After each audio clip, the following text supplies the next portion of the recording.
शन्नो मित्रः शं वरुणः शन्नो भवत्वर्यमा शन्न इन्द्रो बृहस्पतिः शन्नो विष्णुरुक्रमः नमो ब्रह्मणे नमस्ते वायो त्वमेव प्रत्यक्षं ब्रह्मासि त्वामेव प्रत्यक्षं ब्रह्म वदिष्यामि ऋतं वदिष्यामि सत्यं वदिष्यामि तन्मामवतु तद्वक्तारमवतु अवतु माम् अवतु वक्तारम् ॐ शान्ति शान्ति शान्तिः हरिः ओम श्री गुरुभ्यो नमः हरिः ओम। गई काले जे मंत्र पर विचारणा करी हती एनु आजे एक वार पुनः स्मरण करीशु, उच्चारण थशे। त्यारबाद गई काले जे विचार यात्रा ज्यां अटकावी हती त्यांथी आगळ आजे प्रस्थान करवामां आवशे। अष्टावक्र गीता प्रकरण 1 मंत्र 17। निरपेक्षो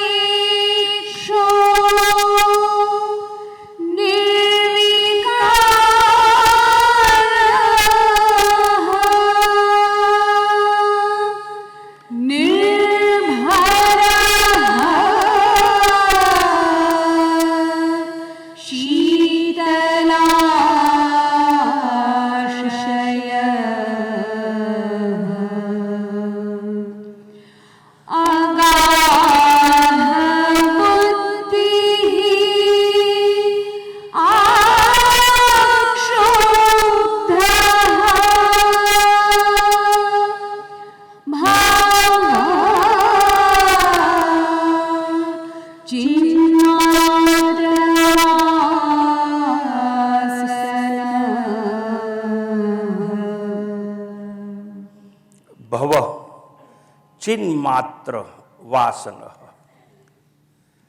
गई काले आपणे विचारी गया,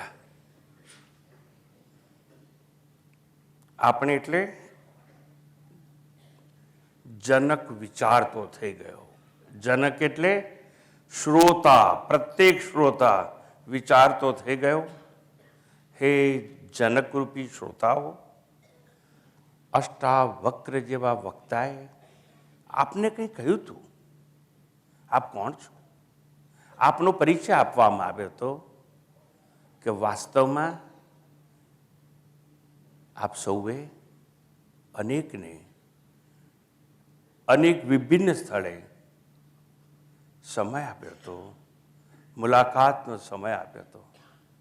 અનેકને જીવનમાં आप સૌએ એપોઇન્ટમેન્ટ આપી હતી। आ बस स्टॉप पास मळे छे, पेला आपला खेतानी चानी दुकान पास मळे छे, विक्टोरिया गार्डन पास उभो रहे छे। हूँ तारी राह जोईश। अनेक ने एपॉइंटमेंट आपी थी, मुलाकातनो समय आप्यो तो। कदी विचार कर्यो? आपे आपनी साथे वात करवा कदी समय माग्यो तो? तमारी जातने तमे एपॉइंटमेंट नहीं आपी। I must learn how I can give appointment to myself. Let me talk to myself. How you can talk to you. एवो विचार नहीं कर्यो। एवो विचार कर्यो होत तो कदा समझाई गयु होत कि हूँ कौन छू।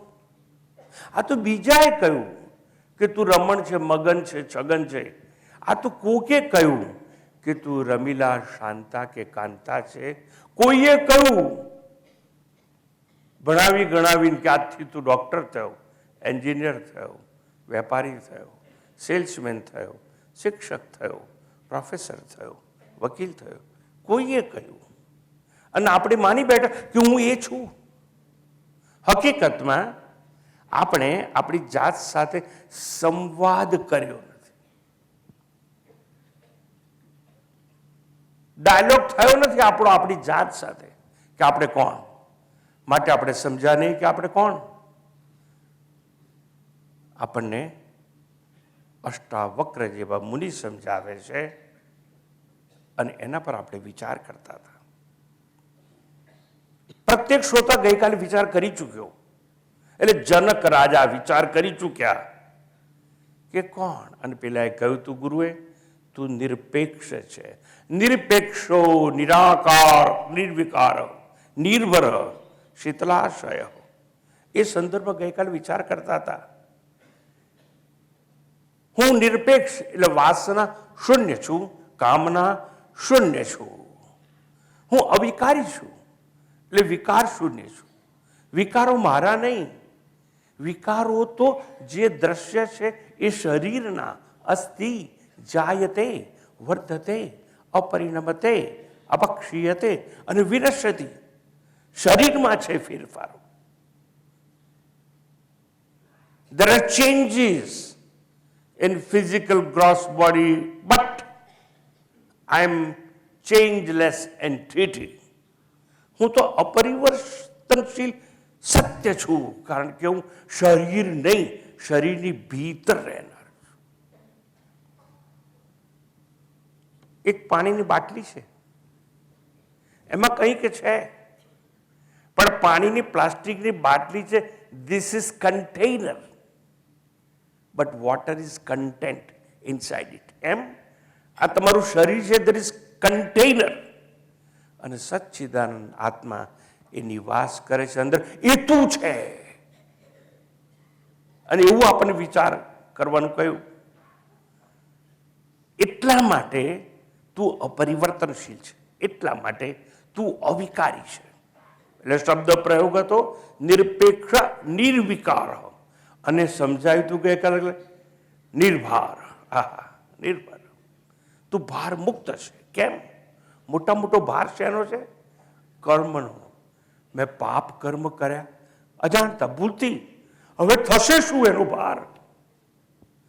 મેં પુણ્ય કર્મ કર્યા પણ શંકા છે, સદગતિ થશે, અવગતિ થશે, સ્વર્ગે જઈશ, નરકે જઈશ, જઈશ ક્યાં? અને મને ફરીથી મનુષ્યનો જ અવતાર મળશે કે નહીં? શંકાનો ભાર છે. અહીં કહ્યું તું કરતા હોય તો તું પાપી, તું કરતા હોય તો તું પુણ્યશાળી, પણ તું તો કર્તાનો ભોગતાનો સાક્ષી છે. You are umpire. તને કઈ લાગે વળગે નહીં. કર્મનો સાક્ષી, કર્મફળનો સાક્ષી, કર્તાનો સાક્ષી. એ તું તારી ઇન્દ્રિયોનો સાક્ષી. અને સાક્ષી છે માટે તું કહી શકે છે મને ઝાંખું ઝાંખું દેખાય છે. આઈ એમ ડેવલપિંગ કેટરેક્ટ. તો કેટરેક્ટ અને કેટરેક્ટ એટલે મોતિયો જેને થયો છે એનો તો તું સાક્ષી છે, એનો તો તું દ્રષ્ટા છે. તો તું આંખ કેવી રીતે હોઈ શકે? એમ ઇન્દ્રિયોનો સાક્ષી, કર્મેન્દ્રિયોનો સાક્ષી, અવયવોનો સાક્ષી, તારા જન્મનો સાક્ષી. હે, જન્મ નથી ને તો ખોટે ખોટું દર વર્ષે તું તો તને યાદ કરાવે છે ને, હેપી બર્થડે ટુ યુ. એ તારી નથી આ વર્ષગાંઠ, તો ખોટે ખોટું તું યાદ કરવા. હા સ્વામીજી, અમને એવી ટેવ પડી ગઈ છે, ખોટી ખોટી ટેવ. જેમ રોજ બોલતા હોય, દર વર્ષે બોલતા હોય, તો એકવાર એવું તો બોલો, મરવા વાળો હું. હે સ્વામીજી, એવું બોલતા બીક લાગે છે. હકીકત છે. ટૂંકમાં તમને ભાર છે, સૌથી મોટો ભાર અજ્ઞાનનો. એમાંથી મુક્ત થા, તું નિર્ભાર છે એવું વિચારી ગયા. છેવટે આપણે વિચાર કરતા હતા કે ચિન્માત્ર વાસન ભવ, તું ચૈતન્યની વાસના વાળો થા. કામના, અપેક્ષા, વાસના નો ત્યાગ તો ઇષ્ટ જ છે, પણ છતાં કામના કે વાસના કરવી હોય માત્ર મોક્ષ જોઈએ, મુક્તિ જોઈએ. I want liberation, I want freedom from bondage, I want deliverance. કેટલો સુંદર શબ્દ છે ડેલિવરન્સ. શેમાંથી આવ્યો? ડિલિવરીમાંથી. અંધારી કોટડીમાં 9 મહિના એ મળમૂત્રની વચ્ચે પેલો પડ્યો હતો અને એમાંથી ડિલિવરી થઈ એટલે મુક્ત થયો. Therefore it is deliverance. હું એ તમને કહું છું, માત્ર ચૈતન્યની વાસના વાળો થા એવો વિચાર આપણે કરતા હતા. અને એવી વાસના જો કરવી હોય તો કઈ વાસના નહીં કરવાની એ પણ સમજવાનું. અને ગઈકાલે આપણે ઘણો બધો વિચાર કર્યો, એટલી પાર્શ્વભૂમિકાને સ્પર્શ કરી આગળ જઈશું. આજે ગઈકાલે કહેવાય તું પુત્રેચ્છા. પુત્રેચ્છા એટલે સંતાનની ઈચ્છા, પણ માત્ર સંતાનની નહીં, સંતાનની પ્રાપ્તિ કરવા માટે એક બીજી ઈચ્છા આપોઆપ સંતોષાય છે, સેક્સ્યુઅલ ડિઝાયર, જાતીય સંતોષ, પણ સંતાનની પ્રાપ્તિની સાથે સંકળાયેલી છે. એટલે પુત્રેચ્છાની સાથે ઘણું બધું સંકળાયેલું. પુત્રેચ્છાની સાથે એટલે સંતાનની ઈચ્છાની સાથે સુરક્ષાની ભાવના જોડાયેલી છે. હું મોટો થઈશ, હું ઘરડો થઈશ, મને સાચવશે કોણ? બાળકો હશે તો ને. પણ એ બાળકોના વિકાસ માટે તમે તો એ લોકોને અમેરિકા ધકેલી મૂક્યા છે. ગળપણમાં તમારું શું થવાનું? હા, એવું વિચાર્યું નહોતું. યાદ રાખવાનું, વિદેશ મોકલતાની સાથે તમે લોકોને વેચી માર્યા છે. 20 વર્ષના સુંદર સંસ્કાર ભારતના આપ્યા હશે, પણ ત્યારે ગ્લેમર, જાકમ જવળ પ્રવૃત્તિ, પણ વારમાં તમારા સંસ્કારો તમે તમારા બાળકોને આપેલા. 1 વર્ષ માત્રમાં 6 મહિનામાં પેલો ત્યાં રહેવા ગયો નથી, ભસ્મીભૂત થઈ જવાના. અને એટલે જ ઘરડા મા બાપો મને આઈને કહે છે, સાંભળજી અમારે ત્યાં નથી જવું, ત્યાં જઈને કરીએ શું? અમને ડ્રાઇવિંગ આવડે નહીં. અને ત્યાંને એ લોકોના ઘરમાં ટીવીમાં અંગ્રેજીમાં જ બધું ચાલતું હોય, ઘણી બધી નોકરી કરતા હોય, એટલે શું અમારે ચોકીદાર તરીકે ત્યાં જવાનું? તમે તો નક્કી કર્યું કે તમારે ચોકીદાર બનવું છે. હું સમજાવવાનો પ્રયાસ કરું છું. શું ત્યાગી દેવાનું? પુત્રેચ્છા.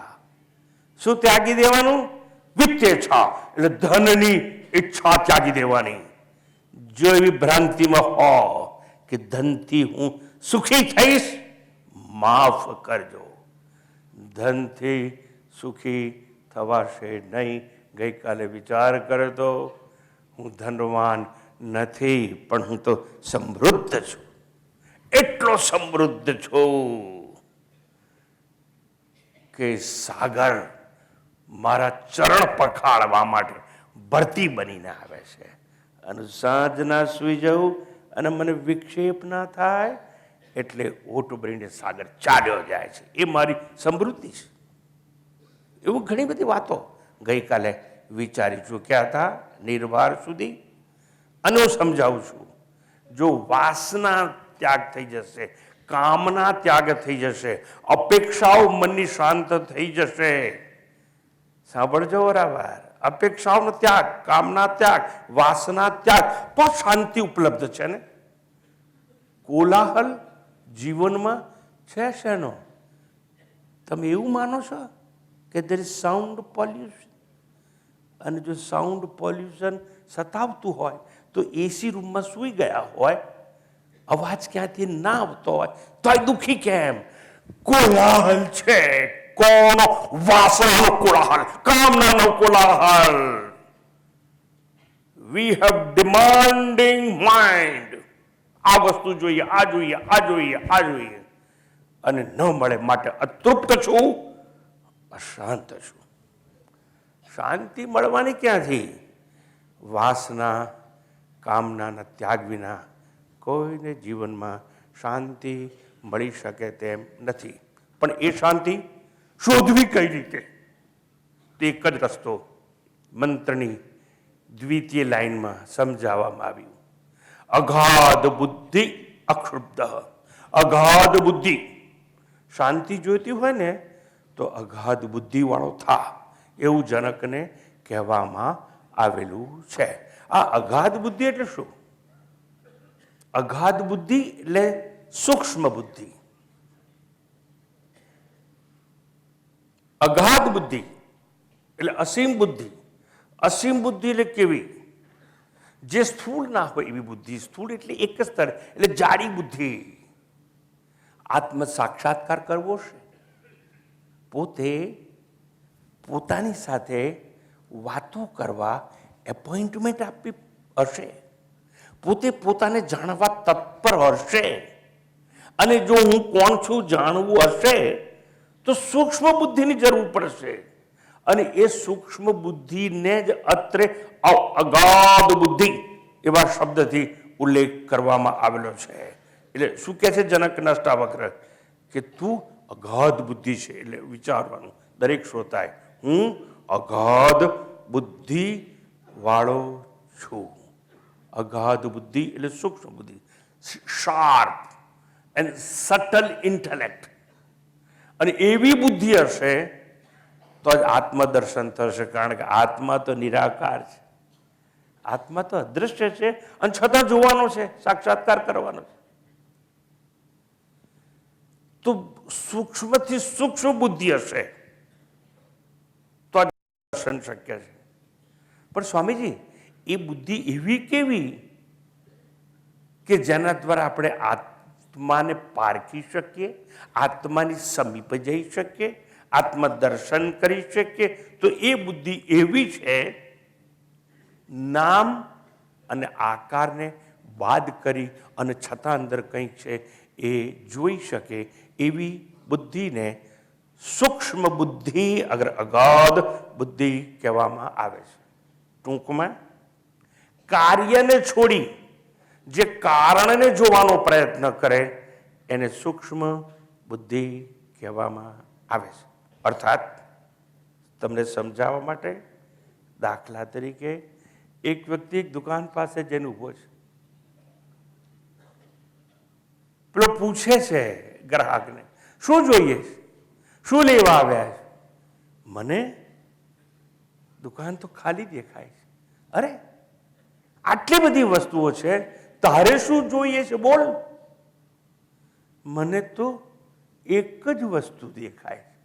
અરે, કોડિયા લઈ લે, ઈંટો લઈ લે, ઘડો લઈ લે, માટીનો કૂંજો લઈ લે, માટીનો હાથી, માટીનો ઊંટ, માટીના રમકડા, આટલી બધી વસ્તુ છે, તને દેખાતી નથી? ના, મને કોઈ નામ, કોઈ આકાર દેખાતા નથી.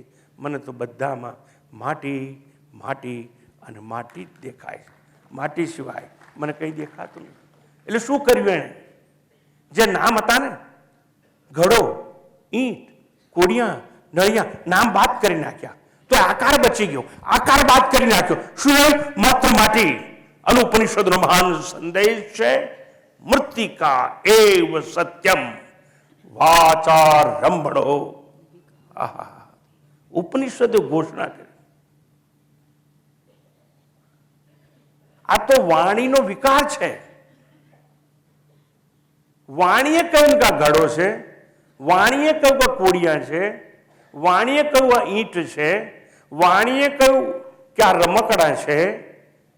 વાણી કહે છે ને, પણ અંતે તો બધામાં માટી, માટી અને માટી જ છે. એમ જેટલા 3,000 સીટોમાં બેઠેલા, જુદી જુદી અટકવાળા, જુદા જુદા નામવાળા, જુદા જુદા લિંગવાળા, જુદી જુદી વયવાળા આ જેટલા બેઠા છો, તમારા નામ અને આકાર બાદ કરવામાં આવે તો તમારા બધામાં આત્મા તો એક જ છે. અને આવી રીતે નામ અને આકારને બાદ કરી અને તત્વનું દર્શન કરી શકે કોણ? જેની પાસે સૂક્ષ્મ બુદ્ધિ હોય એ જ અંતરાત્માને જાણી શકે, જોઈ શકે છે. સ્થૂળ બુદ્ધિવાળા નહીં. સ્થૂળ બુદ્ધિવાળાને શું દેખાય? ડોક્ટર દેખાય, એન્જિનિયર દેખાય, વકીલ દેખાય, માતા દેખાય, પિતા દેખાય, પુત્ર દેખાય, પત્ની દેખાય, સંતાન દેખાય, ઉપાધિઓ દેખાય. કોને? સ્થૂળ બુદ્ધિવાળાને. ઉપાધિની વિશેષ કઈ ના દેખાય. પણ ઉપાધિને નિર્મૂળ કરીને જોવાનો પ્રયત્ન કરીએ તો બધામાં આત્મા તો માત્ર એક એક અને એક હશે. એટલે ઉપનિષદોએ ગાવું પડ્યું, ગર્જના સાથે કઠોપનિષદને કહેવું પડ્યું, દ્રશ્યતે તું અગ્રયયા બુદ્ધ્યા સૂક્ષ્મયા સૂક્ષ્મદર્શી. સૂક્ષ્મદર્શી અને સૂક્ષ્મ બુદ્ધિ એ જ અગાધ બુદ્ધિ. અને એવી અગાધ બુદ્ધિ દ્વારા જ સાક્ષાત્કાર શક્ય છે. અગાધ બુદ્ધિ. ઘડો, ઈંટ, નળિયા, કોડિયા, માટીના રમકડા એ બધાને કાર્ય કહેવાય. માટી કારણ છે. કારણ એક હોય, કાર્યમાં અનેકતા હોય. એટલે અનેકતાનો બાદ કરી અનેકતાની અંદર રહેલા ભેદ છે એ ભેદનો બાદ કરીને અભેદ તત્વ માટી, એમ અભેદ તત્વ આત્મા છે. એના દર્શન કરવાનું સામર્થ્ય જેનામાં હોય એની પાસે અગાધ બુદ્ધિ, અગર સૂક્ષ્મ બુદ્ધિ છે એવું કહેવામાં આવે છે. નંબર 2, કાં તો કાર્યને ત્યાગી કારણને જુઓ, અથવા નામ આકારનો બાદ કરી અનામી નિરાકાર આત્મતત્વના દર્શનનો પ્રયોગ કરો. આ બંને વસ્તુને કાઢી નાખવી હોય તો સૂક્ષ્મદર્શી એટલે કોણ? જે આરોપને બાદ કરી માત્ર અધિષ્ઠાનના દર્શન કરે છે. આરોપ એટલે સુપરઇમ્પોઝિશન. તમે આવ્યા ને, જન્મ્યા ને ત્યારે તમારું નામ હતું નહીં,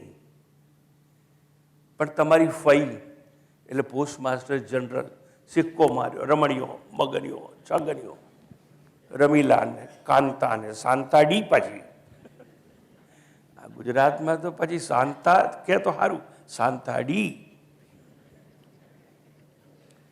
તો આ નામ તમને આપ્યું કોને? કોકે થોપ્યું તમારા પર. આ જે થોપાયેલી વસ્તુ હોય ને, જેને સુપર ઇમ્પોઝિશન કહેવામાં આવે, એ થોપાયેલી વસ્તુને બાદ કરી અને અંદર જે છે એને જોવાનો પ્રયત્ન કરે, એને સૂક્ષ્મ બુદ્ધિવાળો કે અગાધ બુદ્ધિવાળો કહેવામાં આવે છે. કાં તો નામ અને આકારને બાદ કરી નાખો તો અનામી નિરાકારનું એટલે આત્માનું દર્શન કરો. અગર કાર્યને બાદ કરી નાખો તો કારણ છે એ એક જ છે, ઈશ્વર એક જ છે, પણ સૃષ્ટિ રચયિતા કહેવાય, કર્માધ્યક્ષ કહેવાય. ઈશ્વર એક છે પણ એની રચનામાં અનેકતા છે. અને ઈશ્વર કારણ છે, અભિન્ન નિમિત્ત ઉપાદાન કારણ આ સૃષ્ટિ માટે. પણ કારણ તો એક જ છે ને. તો કાર્યની અનેકતા બાદ કરી નાખો ને માત્ર કાર્યના દર્શન કરો તો પણ ઈશ્વર સાથે સાક્ષાત્કાર થઈ શકે તેમ છે. અને એવા ઈશ્વરનો સાક્ષાત્કાર કરી કોણ શકે? જેની પાસે સૂક્ષ્મ બુદ્ધિ કે અગાધ બુદ્ધિ હોય તે. ટૂંકમાં ભેદ છોડી અભેદના દર્શન કરવાના, અનેકતા છોડી એકના દર્શન કરવાના, જડતા છોડી ચૈતન્યના દર્શન કરવાના, જન્મેલું જે કંઈ હોય એને છોડી અજન્માના દર્શન કરવાના, દ્રશ્ય જે કંઈ હોય એને છોડી અદ્રશ્યના દર્શન કરવાના, સાકાર જે હોય એની બાદબાકી કરી નિરાકાર આત્મ તત્વના દર્શન કરવાના. ઇન શોર્ટ, શાસ્ત્રની પરિભાષામાં વાત કરીએ તો દ્વૈત, દ્વંદ્વ, દ્રશ્ય, જ્ઞેય એનો ત્યાગી, અદ્વૈત, અભંગ, અભેદાત્માના દર્શન કરનારા જે કોઈ હોય એને સૂક્ષ્મદર્શી કહેવામાં આવે છે.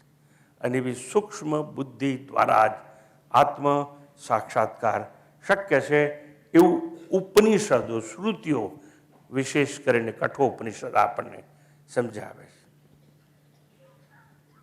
શ્રુતિ જ વાત કરે છે તેવું નહીં, સ્મૃતિઓ એટલે ભગવદ્ ગીતાએ પણ આવી વાત સમજાવી છે આપણને.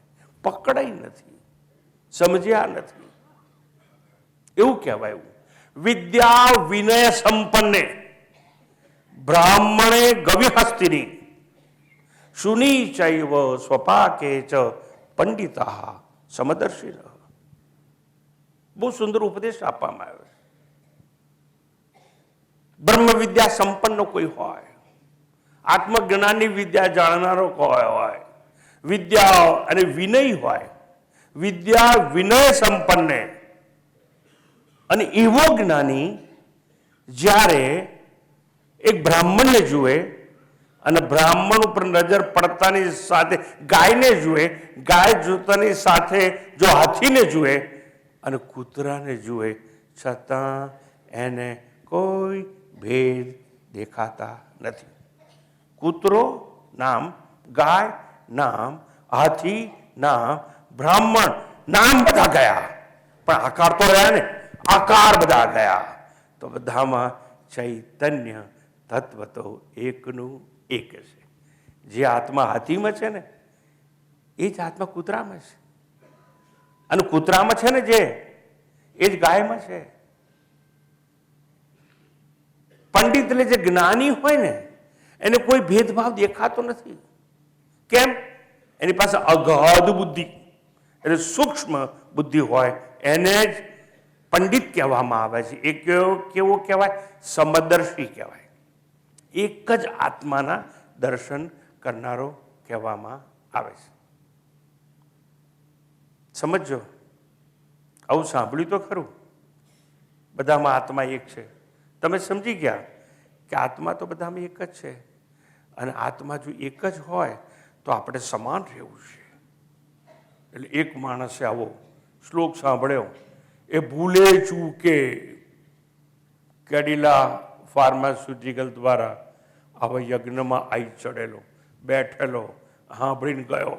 શું કે ગાય હોય, હાથી હોય, બ્રાહ્મણ હોય, કૂતરો હોય, બધામાં એક જ આત્મા છે.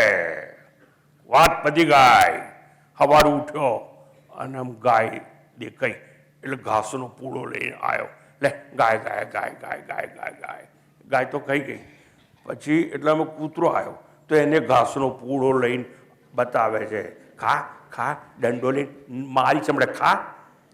એટલે પછી કૂતરો જતો રહે અને બ્રાહ્મણ આવે તો શું ઘાસનો પૂળો બતાવાય?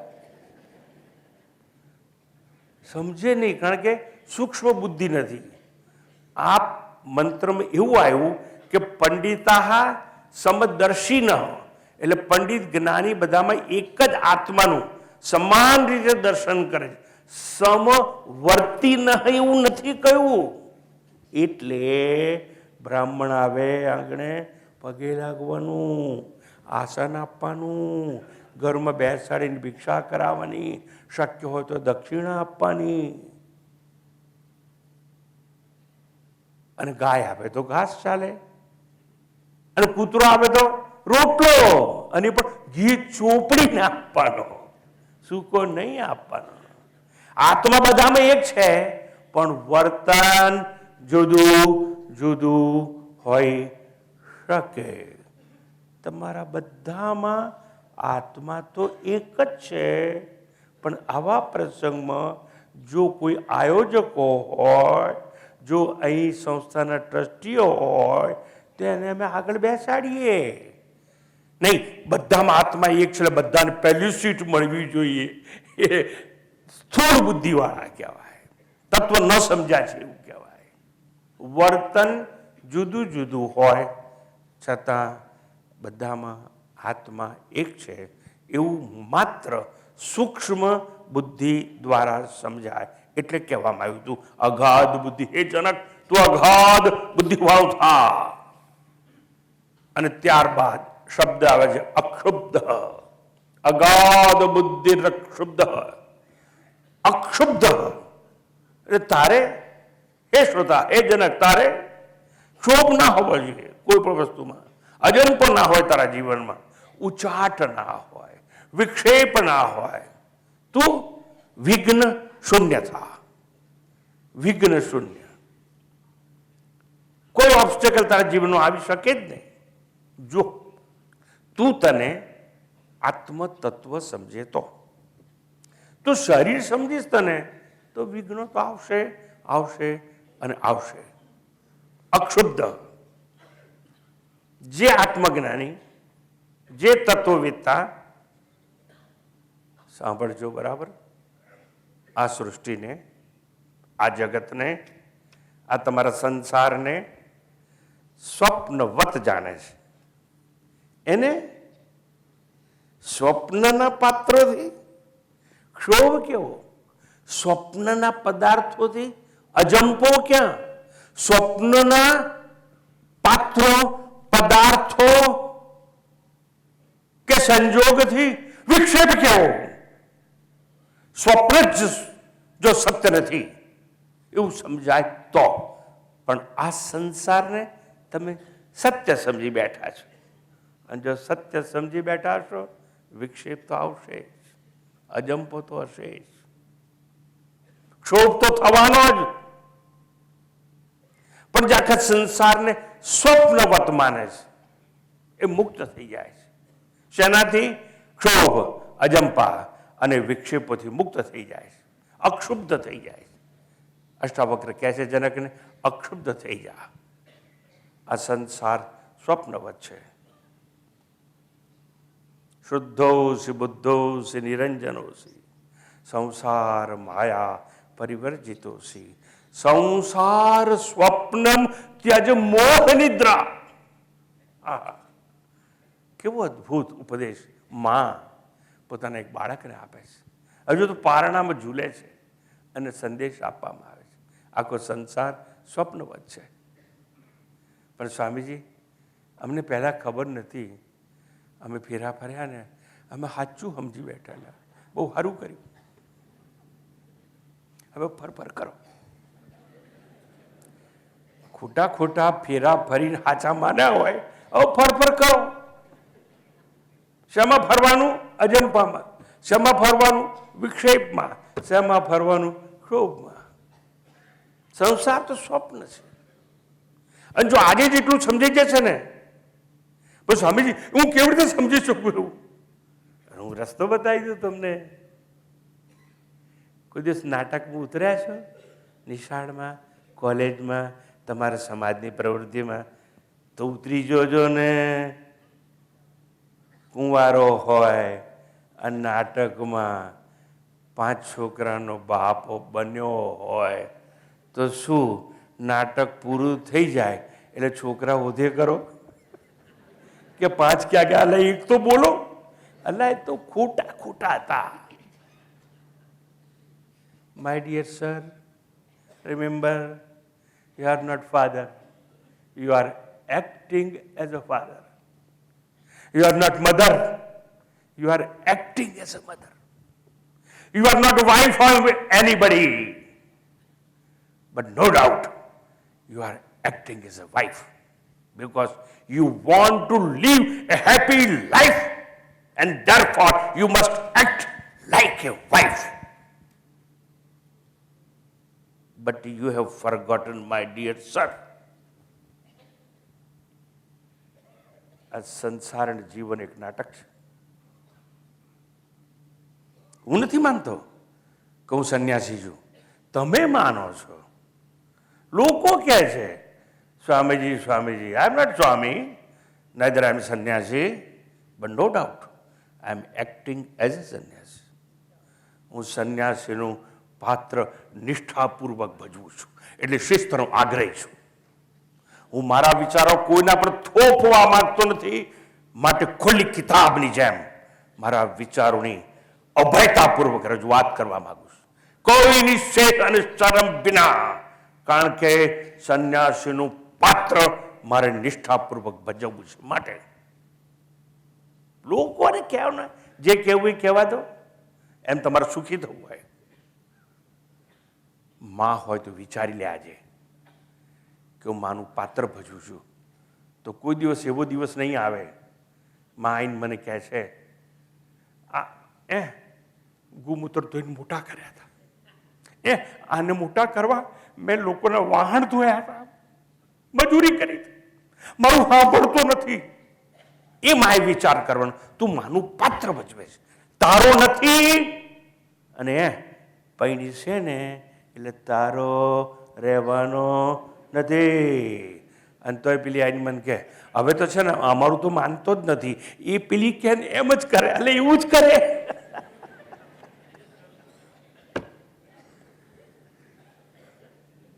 You must learn how you can act as an actor. અહીં કે અક્ષુબ્ધ એટલે શું?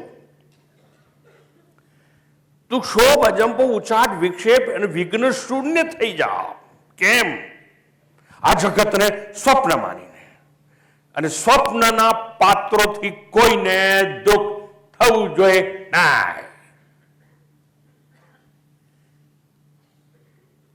એટલે આ જગત સ્વપ્નવત હોય, તમને મિત્રો મળ્યા હોય, તમને સગા સ્નેહી મળ્યા હોય, અને ધારો કે તમને છોડીને ચાલ્યા જાય તો દુઃખી થવાનું નહીં. સ્વપ્નના પાત્રો જાય તોય શું, અને ટોળું વળીને આવે તોય શું, પગે લાગે તોય ખોટા, આલિંગન કરે તોય નકામા. કેમ? સ્વપ્નના પાત્રો અને સ્વપ્નની સંપત્તિ કદાપી તમારી પોતાની થઈ શકે નહીં. સમજી લેવાનું. દુઃખી ના થવું તો આજે માસ્ટર કી આપું છું. જીવન એક નાટક છે, પણ યાદ રાખવાનું, નાટક કદાપી જીવન બની શકે નહીં. એટલે આખી સૃષ્ટિને સ્વપ્નવત માની અને જીવવાનો પ્રયત્ન કરવાનો. સ્વામીજી, લાંબી લાંબી વાતો તમે કરી, ભલે અમે ચૂપચાપ અને શાંત બેસી રહ્યા છીએ, પણ એવું ના માનશો કે અમને શંકા ઊભી થતી નથી, થાય છે તો રજૂ કરો ને, તો અમે કહી દઈએ. એવું કેવી રીતે થાય કે આ બધું સપના જેવું માની લઈએ અને અમને કંઈ ના થાય? એક સામાન્ય દાખલો આપીને સમજાવી શકું. અંધારામાં જતા હતા, રસ્તામાં દોરી પડી હતી, પણ અંધારાને લીધે દોરીમાં તમને સાપ દેખાયો. એ સાપ સાચો તો નતો, પણ છતાં તમે ડરી, હું ડરી ગયો. કરડશે તો, ઝેર લાગશે તો, અને મરી જઈશ તો. મર્યા પહેલા આવો વિચાર, ખોટી ખોટી. એટલે આ દોરી છે, આ દોરી છે એવું જ્ઞાન નથી ત્યાં સુધી વાંધો નહીં, પણ દોરીના બદલે સાપ છે એવું જ્ઞાન થયું, અને એ સાપ સાચો તો નતો, એને ભય તો પેદા કર્યો. એ વાત તો સાચી. એમ સંસાર સાચો તો નથી, પણ ભય તો પેદા કરશે, કરશે ને કરશે ને કરશે. યાદ રાખવાનું. પણ જે ક્ષણે ફાનસ લઈને આવ્યો, બેટરી લઈને આવ્યો, આ તો દોરી છે, ભૂલમાં હું સાપ સમજી બેઠેલો. એમ જે ક્ષણે સમજાશે કે આ તો સ્વપ્નવત નકામું છે, એનો ભય કદાપી સ્વપ્નના પાત્રનો લાગી શકે નહીં. દોરી એટલે અધિષ્ઠાન, અને સાપ એટલે એના પર આરોપ. દોરી એ સબસ્ટ્રેટમ, and snake is nothing but superimposition on rope. Rope is reality. જો દોરી સત્ય હોય તો દોરીને સાપનો ભય કેવો? સાપ દેખાયો તો શું દોરીને એ સાપનું ઝેર ચડે ખરું? સમજાઈ જાય કે હું દોરી છું, વાત પતી ગઈ. સમજાઈ જાય અજર અમર અવિનાશી આત્મા છું, બેડો પાર થઈ જાય. હું અધિષ્ઠાન છું. આખું જગત એટલે નામ અને આકારનું જગત, આખું જગત એટલે સાકાર જગત, આખું જગત એટલે જે કંઈ જન્મેલું છે તે એ બધું મારા પર આરોપ છે, મારા પર થોપાયેલું છે. Super imposition on me. અને હું એનાથી જુદો છું, અસંગ છું. તો અસંગ છું એવું સમજાઈ જાય, સાક્ષી છું એવું સમજાઈ જાય તો આરોપનો ભય કેવો? દોરીને સર્પનો ભય ક્યાં? સર્પ મિથ્યા છે. અને સર્પનો ભય ક્યાં એટલું જ નહીં, દોરીને સર્પનું વિઘ્ન જ હોય નહીં. એમાં કોઈ જગત આરોપ છે. કાં તો આરોપ માનો તો વિઘ્ન નહીં બને જગત, કાં તો સંસારને સ્વપ્નવત માનો તો સ્વપ્નના પાત્રથી કોઈ દુઃખી થયું નથી અને થઈ શકે તેમ છે નહીં. નિરપેક્ષો નિર્વિકાર નિર્ભર શીતલાશય અગાધ બુદ્ધિ અક્ષુબ્ધ ભવચિન માત્ર વાસન.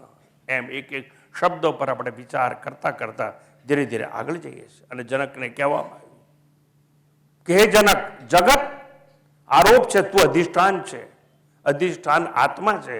અને જો તું તને આત્મા માની બેસીશ તો તને ક્ષોભ નહીં હોય, વિક્ષેપ નહીં, વિઘ્ન નહીં થાય. હે જનક, તું કેવો છે? શીતલાશય શબ્દ છે પહેલા મંત્રમાં, 17મા મંત્રમાં. એટલે હે શ્રોતા, તું શીતલાશય છે એટલે તું હકીકતમાં તો તું શાંત અંતઃકરણ વાળો છે. અને ન હોય તો થા. હે જનક, શીતલાશય, તો શાંત અંતઃકરણ વાળો થા. કેવી રીતે એવું થઈ શકે? હું તો હંમેશા અશાંત જ રહું છું. થઈ શકે? બધા વિચાર્યા છે.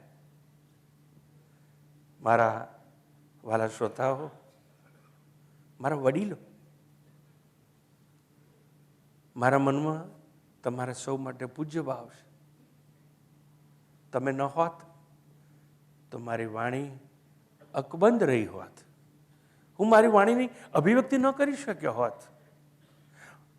બંધ આંખે ચિંતન તો બહુ કર્યું હિમાલયમાં, પણ ખુલ્લી આંખે ચિંતન કરવાની તમે મને તક આપી. તમે મારા વડીલો છો, મારા માટે પૂજ્ય છો. મને બહુ માન છે તમારા માટે તમારા જીવનની એક નાની હકીકત તો મને કહેવા દો તમને, કે તમે ખરેખર તો શાંત અંતઃકરણ વાળા છો. અને જો ન હોય, અંતઃકરણના વિક્ષેપો હોય, તમારું અંતઃકરણ જો અશાંત હોય, તો શાંત અંતઃકરણ વાળા થવું કેવી રીતે? એવી નાનકડી વાત હું નમ્રતાપૂર્વક આપ સૌને જણાવવા માંગુ છું. ઈશ્વર છે એવું તો તમે બધા માનતા જ હશો. ઈશ્વર ક્યાં છે એવું કદાચ ન સમજતા હો, પણ ઈશ્વર ક્યાંક છે એવું તો માનતા જ હશો. તો મારે કહેવું પડે, કૃષ્ણ પરમાત્માના ઉપદેશ દ્વારા ઈશ્વર સર્વભૂતાનામ હૃદ્દેશે અર્જુન તિષ્ઠતિ. એ ઈશ્વર છે ને, જેને આપણે સર્વજ્ઞ કહીએ, સર્વશક્તિમાન કહીએ છીએ, કર્મફળ દાતા કહીએ છીએ, સૃષ્ટિ રચયિતા કહીએ છીએ, એ બહાર નથી.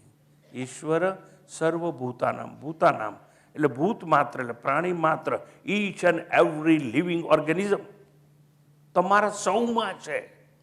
પણ ક્યાં છે? હૃદયની ભીતર છે. ઈશ્વર સર્વભૂતાનામ હૃદય, હૃદયરૂપી દેશમાં બેઠેલો છે, દૂર નથી. પણ નાનકડી ભૂલ કરી બેઠા. બહાર ક્યાંય ને ક્યાંય એને શોધવાના વ્યર્થ પ્રયત્નો તમે કરી બેઠા. દૂર નથી, આગો નથી, એના માટે પ્રવાસ કરવાની તો આવશ્યકતા જ નથી, અને એને તમે કંઈ આપી શકો જ નહીં. એ સર્વશક્તિમાન છે, સર્વજ્ઞ છે. એટલે એવી ભ્રાંતિમાં ના રહેતા કે અમે કંઈ એને આપીએ. તમારી ભીતર છે, તમારી અને એની વચ્ચે there is no physical distance. હું અહીં બેઠો છું, આ ઘડિયાળ આટલું દૂર છે, હું પહોંચાતો નથી. બહુ પ્રયત્ન કરું, 2 ફૂટ મારે પ્રયત્ન કરવો પડે. એટલે મારી ને ઘડિયાળની વચ્ચે હું એમ કહું 2 ફૂટનું અંતર છે. there is distance in space, but how much time I require આ ઘડિયાળને પ્રાપ્ત કરવા? 2 સેકન્ડ આમ પ્રયત્ન કરું તો, જ્યારે હું એમ કહું છું 2 second, there is distance in time. કોઈ પણ ભૌતિક વસ્તુ પ્રાપ્ત કરવા, કોઈ પણ નામ, આકાર, સાકાર અને જન્મેલી વસ્તુને પ્રાપ્ત કરવા અંતર કાપવું પડે. એ અંતર હોય દેશ અને કાળમાં. ઈશ્વર તમારી ભીતર છે. એને પ્રાપ્ત કરવા કોઈ અંતર કાપવાની જરૂર નથી. ના દેશમાં અંતર છે, ના કાળમાં અંતર છે. તમારી ને એની વચ્ચે દૂરી નથી, ઇંચ માત્ર દૂર નથી. ઈશ્વર સર્વભૂતાનામ હૃદ્દેશે અર્જુન તિષ્ઠતિ. એ બેઠેલા અર્જુનો કે રાજા જનક જેવા મારા શ્રોતાઓ, પેલો તમારી ભીતર બેઠો છે. મારે એટલું જ સમજાવવું છે. શબ્દ શીતલાશય, ગાડી આડા પાટા પર નથી. અને હું સમજાવું છું, શાંત અંતઃકરણ વાળા થવું હોય તો જે ઈશ્વર તમારી ભીતર બેઠો છે એના શરણમાં, એના ચરણમાં જીવનને સમર્પિત કરી દો. જો જીવન ઈશ્વરને સમર્પિત થઈ જશે તો તમારી ચિંતા કેવી? અને ચિંતા જ નહીં હોય તો ચિત્તમાં ચંચળતા કે વિક્ષેપ કેવો? અને ચિંતા અને વિક્ષેપ નહીં હોય તો કેવો ગમો કે કેવો અણગમો? there is nothing like likes and dislike. અને જો બધું જીવન સમર્પણ થઈ જાય ઈશ્વરને, જે તમારી ભીતર છે, દૂર શોધવાનું નથી, તો કેવો રાગ અને કેવો દ્વેષ? અને જીવન સમર્પિત થઈ જાય એટલે શું? મહાભારતના યુદ્ધમાં એક જ જણ એવો હતો જેણે પોતાના જીવન રથની લગામ કૃષ્ણ પરમાત્માના હાથમાં સોંપી દીધી. તમે બધા માફ કરજો, સેલ્ફ ડ્રાઇવિંગ કરનારા છો. તમારે પોતાને સ્ટીરિંગ હાથમાં લેવું છે. અને એવા વહેમમાં છો, એવા અહંકારમાં છો, હું ચલાવીશ મારું ગાડું, હું ધારું ત્યાં વળાંક લઈ શકીશ, ધારું ત્યાં મારા રથને ઊભો રાખી શકીશ, ધારું ત્યાં જીવન રથને લઈ જઈ શકીશ. એ વિચાર કર. તારા હાથમાં નથી. અર્જુન એવું નહોતું વિચાર્યું માટે કૃષ્ણ પરમાત્માને યુદ્ધમાં સારથી બનાયા અને કહી દીધું જ્યાં રથ લઈ જાઓ ત્યાં લઈ જાઓ, ઊભો રાખવો તો ઊભો રાખો. જે રથમાં બેસાડીને કરાવવું તે કર્મ કરાવો, યુદ્ધ રૂપી કર્મ કરાવો તો કરાવો. તમારે જે મારા જીવન રથની લગામ તમારા હાથમાં છે. એમ શાંત અંતઃકરણ કરવું હોય, ઈશ્વરના ચરણે જીવન સમર્પણ કરી દેવાનું. એટલે જે મળે એમાં સંતોષ માનવાનો, જ્યાં લઈ જાય ત્યાં ચાલ્યા જવાનું. રથ માં તમે બેઠા છો, રથની લગામ ઈશ્વરના હાથમાં સોંપી દીધી છે. પછી ચિંતા શું? એને રથ જ્યાં વાળવો હોય ત્યાં વાળે. સુખમાં વાળે, દુઃખમાં વાળે, કંઈ અપાવે, કંઈ ના અપાવે, કંઈ મળે કે કંઈ ન મળે, બંને પરિસ્થિતિ પરમાત્માનો પ્રસાદ છે એવું માની લેવાનું. તો ચિંતા મુક્ત થઈ જઈશું, અશાંતિ મુક્ત થઈ જઈશું. દરેક પરિસ્થિતિમાં એ પરિસ્થિતિ છે એને પ્રભુનો કે ઈશ્વરનો પ્રસાદ માનતા શીખવું જોઈએ. તો ચિત્તની શીતળતા પ્રાપ્ત થશે. એને કહેવાય શીતલા શાંત અંતઃકરણ વળો થા. કોઈ પણ કર્મનું ગમે તેવું ફળ મળે, એ ફળને, કર્મ ફળને પ્રભુનો પ્રસાદ માનવા. પ્રસાદ કદાપી સારું પણ ના હોય, પ્રસાદ કદાપી ખરાબ પણ ના હોય. પ્રસાદ એટલે પ્રસાદ, પ્રસન્નતા એટલે પ્રસાદ. એટલા માટે આપણે ક્યાંય પણ જઈએ ને તો પ્રસાદ દેતી વખતે પ્રસાદ કોઈ પણ સ્વરૂપમાં હોય, કોઈ પણ પ્રમાણમાં હોય. It can be in any form.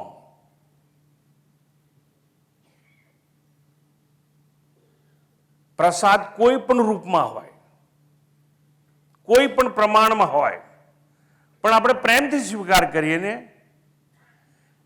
અમે નાના હતા, અમારા ઘર પાસે એક હનુમાનનું મંદિર હતું.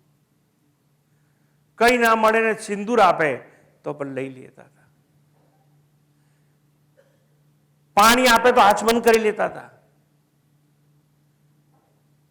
શંકરના મંદિરમાં જઈએ અને જો ભસ્મ આપવામાં આવે તો પણ લગાડી લેતા હતા. વિષ્ણુના મંદિરમાં જઈએ, તુલસીનું એક પત્ર આપે, તેમાંથી કકડો લઈ અને આખા ઘરમાં વહેંચતા હતા. કેમ? પ્રસાદ. એટલું જ નહીં, એક હાથ નીચે, એક હાથ ઉપર. પ્રસાદ માટે કોઈ ઝઘડો નહીં. આખું નારિયેળ લઈને જઈએ ને અને પછી લો પૂજારીજી ભગવાન કો લગા દો. ઘણી વાર એવું બને કે અડધું તોડીને એ લોકો લઈ લે પૂજારી, અડધું પાછું આપે. તો આપણે ઝઘડો નથી કરતા, અડધું જ કેમ આપ્યું. કેટલી વાર રમતું મૂકી દે અને આપે જ નહીં, પણ આપણી પહેલા જે ગયો હોય એનું નારિયેળ અડધું વધેરેલું હોય એમાંથી આપણને આપે અને પેલું બચાવી લે. એવું બને. વેપાર પણ થાય. એક જણનું આખું નારિયેળ લઈ લેવામાં આવે અને એની પહેલા આવ્યા હોય અને નારિયેળના 2 કકડા હોય, 2 કકડા બીજાને આપે એટલે 2 આખા નારિયેળ પાછા આવી જાય. પણ હું કહેવા એ માંગુ છું, પ્રસાદ ઓછો મળે, વધતો મળે, કોઈ પણ પ્રમાણમાં મળે. આપણે ઝઘડો કરતા નથી. કેટલીક વખત એવું બને છે, 1 કિલો પેંડા લઈને જઈએ, આપી દઈએ પૂજારી ભોગ લગા દો. એ લોકો 2 પેંડા લઈને મૂર્તિની પગ પાસે મૂકી દે અને આખું પેકેટ પાછું આલે.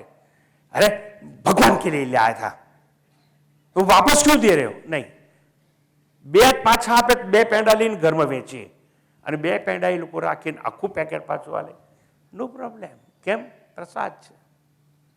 એમ જીવનમાં કોઈ કેટલાય કર્મોના ફળ મળવાના બાકી હોય અને કોઈ પાપ કર્મનું ફળ આ જન્મે નડી જાય, દુકાનમાં આગ લાગી જાય, સમજી લેવાનું ભગવાનનો પ્રસાદ છે.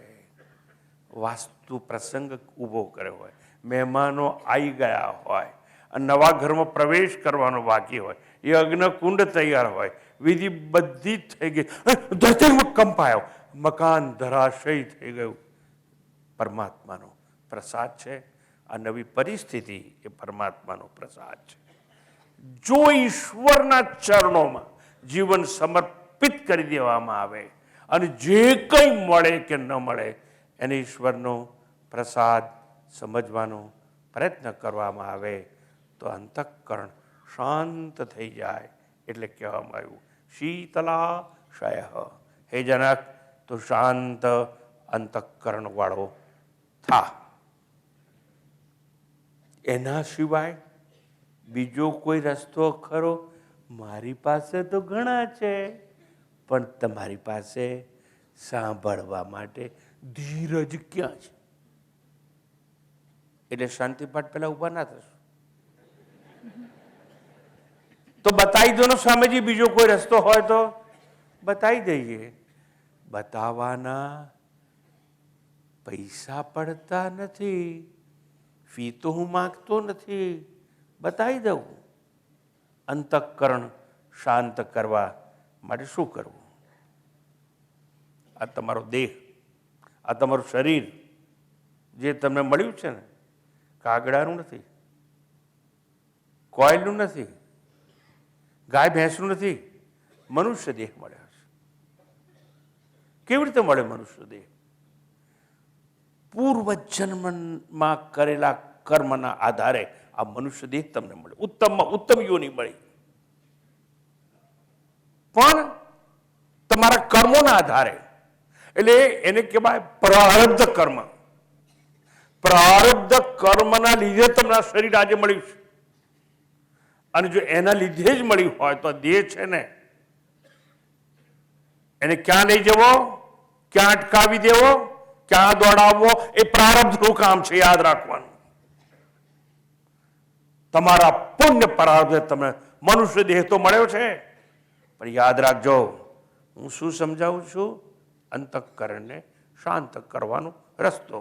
શીતલાશય, શાંત અંતઃકરણ વાળો થા. કઈ રીતે થવાય? આ દેહ છે ને, એ તમારી મિલકત નથી. તમારી પત્ની એમ કહે ને કે આ મારો છે, માફ કરજો, ભૂલી જજો. તમે એમ કહો ને કે આ મારી છે, that is not your personal private property. શરીર કોનું છે? શરીર તો પ્રારબ્ધનું છે. પ્રારબ્ધને હવાલે કરી દો. દેહને જે પ્રારબ્ધને હવાલે કરી શકે છે અને સમજી શકે સૂક્ષ્મ બુદ્ધિ દ્વારા, અગાધ બુદ્ધિની વાત આવી હતી, અગાધ બુદ્ધિ દ્વારા સમજવાનું કે મારા દેહનું પાલન પોષણ મારું પ્રારબ્ધ કરે છે. ના માનતા કે તમારા સંતાનોનું ભરણ પોષણ તમે કરો છો. એનું પ્રારબ્ધ લઈ અને તમારે ઘેર જન્મ્યા છે. તમારી જવાબદારી નથી. એનું પ્રારબ્ધ એને ક્યાંકથી ક્યાંક લઈ જશે. અને દરેક પોતાનું પ્રારબ્ધ લઈને આવે છે. Your physical gross body is personal private property of પ્રારબ્ધ. હે જનક, હે શ્રોતા, તારે અશાંતિમાંથી મુક્ત થવું હોય, શાંત અંતઃકરણ વાળું થવું હોય, તો તું તારું શરીર તારા પ્રારબ્ધને હવાલે કરી દે, તો તું ચિંતા મુક્ત થઈ જઈશ. તું સમજ કે તું તો શાંત છે, શુદ્ધ છે, બુદ્ધ છે. શાંતો હમ, દાંતો હમ, અભયો હમ, સચ્ચિદાનંદ સ્વરૂપો હમ. હું એવો છું. અને જો એવું હું હોઉં તો શરીર સાથે મારે લેવા દેવાની. શરીર મારી મિલકત નથી. શરીર તો પ્રારબ્ધની મિલકત છે, સંપત્તિ છે. એટલા માટે મહાપુરુષોએ અને શાસ્ત્રોએ કહેવું પડ્યું, પ્રારબ્ધમ પુષ્યતિ વપુ. તારા શરીરનું પોષણ તારું પ્રારબ્ધ કરે છે. રખે કોઈ પત્ની માને કે મારો પતિ મને હાચવે છે. રખે કોઈ સંતાનો માને કે મારા બાપને મારું પોષણ કરે છે. રખે કોઈ નોકરિયાત માને કે મારો માલિક મારું ઘર ચલાવે છે. તમારું પ્રારબ્ધ તમારા જીવનનું ભરણ પોષણ કરે છે. પ્રારબ્ધમ પુષ્યતિ વપુ. વપુ એટલે શરીર. પ્રારબ્ધમ પુષ્યતિ વપુ ઇતિ નિશ્ચિત્ય નિશ્ચલ ધૈર્યમ આલંબ્ય યત્નેન સ્વાધ્યાસાપયનમ કુરુ. આવું ઉપનિષદો અને વિવેક ચોડામણી જેવા ગ્રંથો અને આદિ શંકરાચાર્ય સમજાવે છે. પ્રારબ્ધ કર્મ જ દેહનું પોષણ પાલન કરે છે. એવા દ્રઢ નિશ્ચય, સ્થિર થઈ, ધીરજ ધર, યત્નપૂર્વક તારા ભ્રમને દૂર કર. તું ચિંતા મુક્ત થઈશ. અને ચિંતા નહીં હોય તો શાંત અંતઃકરણ વાળો તું થઈ શકીશ. વપુ પ્રારબ્ધ પોષે છે ખુશામત જહાં તણી શાને. વપુ પ્રારબ્ધ પોષે છે ખુશામત જહાં તણી શાને. ફરું અલમસ્ત સ્વાનંદે ફિકર સ્વકાલની શાને. વપુ એટલે શરીર, મારા શરીરનું પાલન પોષણ મારું પ્રારબ્ધ કરે. તો જગતની બે હાથવાળાની ખુશામત શા માટે કરવાની? ફરું અલમસ્ત સ્વાનંદે ફિકર સ્વકાલની, આજની કે કાલની ચિંતા શું? ફિકર સ્વકાલની શાને. હું સમજાવું છું છતાં સમજું છું. આ દેશની ધાર્મિક સંસ્થાઓ મેં જોઈ છે, આશ્રમોમાં નિવાસ મેં કર્યો છે. ધાર્મિક સંસ્થામાં ટ્રસ્ટી હોય. ટ્રસ્ટી એટલે ધાર્મિક સંસ્થાઓની સંપત્તિના રખેવાળ કહેવાય.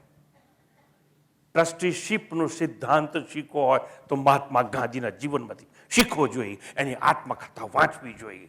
જે જે સંસ્થા સાથે જોડાયેલા ટ્રસ્ટીઓ હાજર હોય એ સમજી લે એ લોકો ટ્રસ્ટના, ધાર્મિક સંસ્થાના, મંદિરોના માલિક નથી, છતાં ટ્રસ્ટીઓ વર્તમાનમાં સાધુ સંતોને નચાવે છે.